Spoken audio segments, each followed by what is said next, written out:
Сәлем достар, сіздермен Айсұлу, менің каналыма қош келіпсіздер. Бүгін осындай ерекше құрақ жасайтын боламыз. Бұл құрақ күрделі болып көрінгенмен жасалу жолы әлде қайда оңай. Ендеше кеттік бастайық. Ең алдымен бізге түстерін анықтап алу керек болады.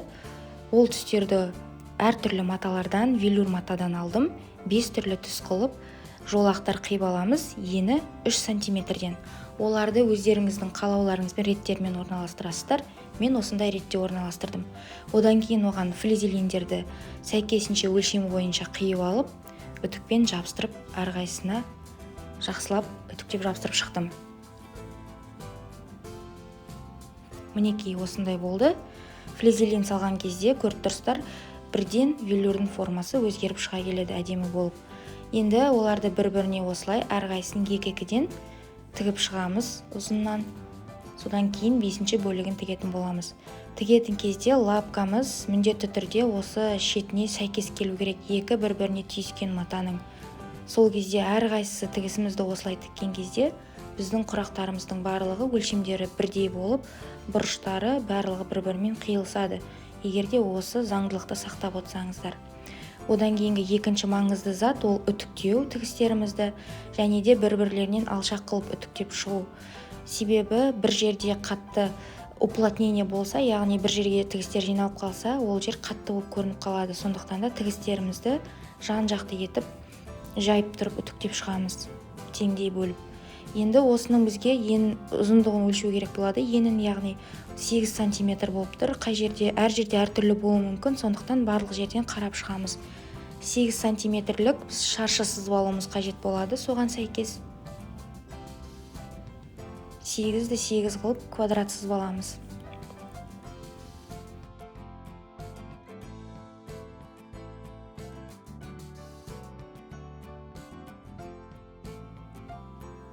Және оны ортасынан дәл бүктейміз, екіге бөліп қиып аламыз.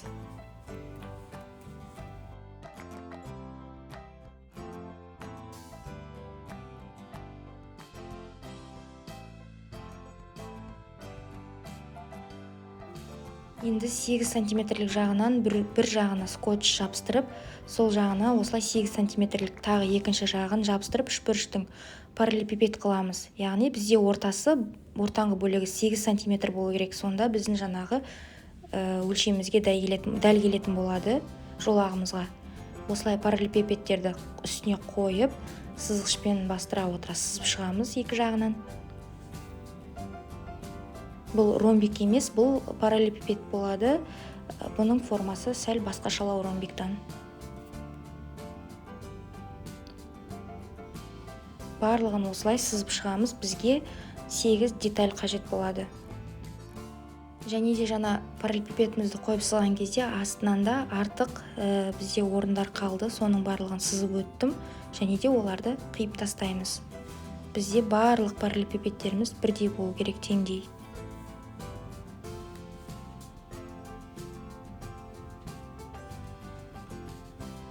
Енді әрқайсысын қиып аламыз. 8 дана.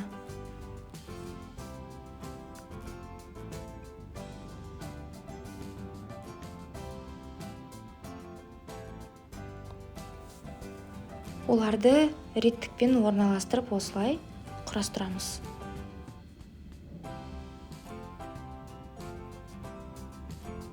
Енді бізге осы жерге толықтыру қажет. Ол үшін сол параллелепипедімізбен өлшейміз, қараңыздар. Бір жарты үшбұрышын осылай қоямыз да, келесі жарты үшбұрышын екіге бүктейміз. Мысалы, бұл келесі жарты үшбұрышы дерлік, соны екіге бүктеп, мінекей осылайынан қоямыз. Тағы да бір көрсетіп жатырмын. Мына жерде бір жартысы жоқ деп есептейсіздер. Сол жартысының жартысы екінші жағына барады. Сол кезде барлығын осылай тігіп шыққанда айналдырған әдемі құрақ шығады. Енді бізге қанша дана қажет? Мына жерге 1,5 кетіп тұрса, әрқайсысына есептейміз. Сонда бізге 4 квадрат қажет болады. Яғни әрқайсысына 2 үшбұрыштан кетті деп есептеген кезде 1 квадратта 2 үшбұрыш бар. Сондықтан да бізге 8 дана қажет болса, біз 4 квадрат сызып аламыз. Сіздер артығымен 6 квадрат сызып алыңыздар.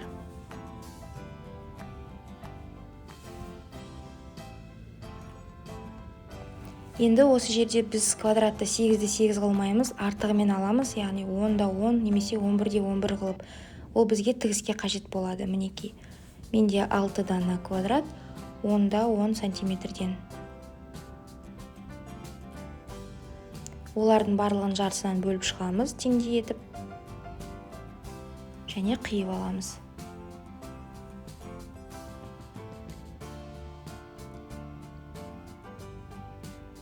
Енді мына жерде мен құрақты басқаша түспен тағы да жинап шықтым. Бұл жерде көрсетейін дегенім сіздерге гипотенузасы жағынан, яғни ортасынан бөлдік қой, 2 квадратты, сол жағынан біз осылай биттестіреміз құрағымызбен. Мінекей көрсетіп жатырмын, яғни квадраттың жақтарынан емес, 8 сантиметрлік, 10 сантиметрлік жағынан, керісінше ортасындағы бөлген жағымыз бойынша қосамыз осылай параллелепипедтің ұштарына. Енді келесі үшбұрышымызды 2-ге бөліп, осылай орналастыруымыз керек. Ол үшбұрышты тағы да 2-ге бөлеміз.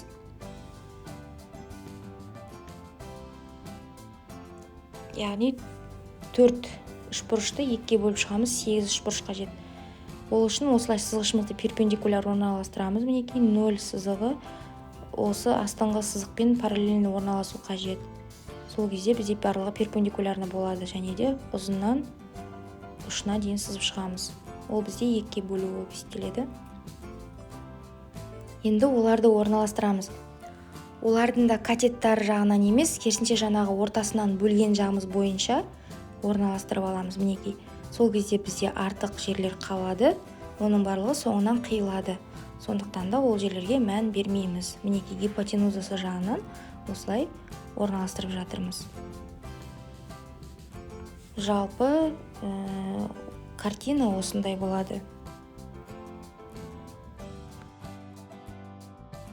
Енді ең бірінші салған үлкен үшбұрыштарымыздан бастап, соларды бірінші тігіп аламыз әрбір параллелепипедімізге. Мінекей, барлығын бірінші. Ол үшін кішкентай үшбұрыштарды алып тастай тұрайық, шатаспас үшін. Бір-біріне беттестіреміз. Беттестіріп тігетін кезде жан-жағынан 1 сантиметрден артық қалдырып тігіңіздер. Ол бізге тігіске қажет болады. Артығынан 2 жағынан да қалдырып отырамыз беттестірген кезде. Яғни міне тігіп болдым, қараңыздар. Сіздерге көрсетейін, 2 жағынан да 1 сантиметрден артық қалынған, көрдіңіздер. 1-1,5 сантиметрден. Мінекей. Енді осы тігістердің барлығын біз үтіктеп шығуымыз қажет. Яғни тігісімізді жұқа жағына қарай жібереміз әрқашанда. Қай жағы деталіміз жұқа, сол жаққа жібереміз. Сол кезде уплотнение болмайтын болады. Яғни қараңыздар. Мінекей, осылай үстінен басып үтіктеп шығамыз.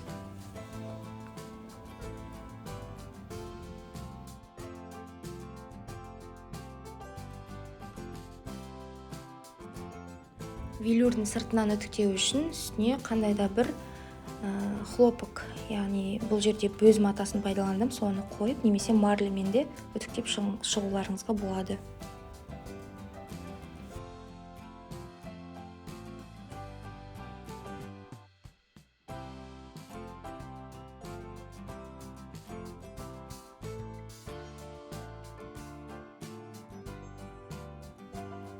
Енді келесі біз осы үшбұрышымызды қосамыз, яғни катеттері 2 жағына қарайды, гипотенузасы жағынан қосамыз. Бұл жерде де 2 жағынан қосар кезде 1-1 сантиметрден қалдырамыз артық үшбұрыштарды. Мінекей. Ол міндетті түрде, өйткені біздің формамыз сақталуы үшін негізгі құрағымыздың. Осылай әрқайсысын инемен қадап аламыз. Жан-жағынан 1-1 сантиметрге қалдыра отыра артығымен. Тігіп шығып, және де олардың барлығын үтіктейміз. Тігісті жұқа жағына қалдырамыз құрағымыздың бөлігінің. Болғаннан кейін барлық артық үшбұрышты жерлерін қиып тастаймыз.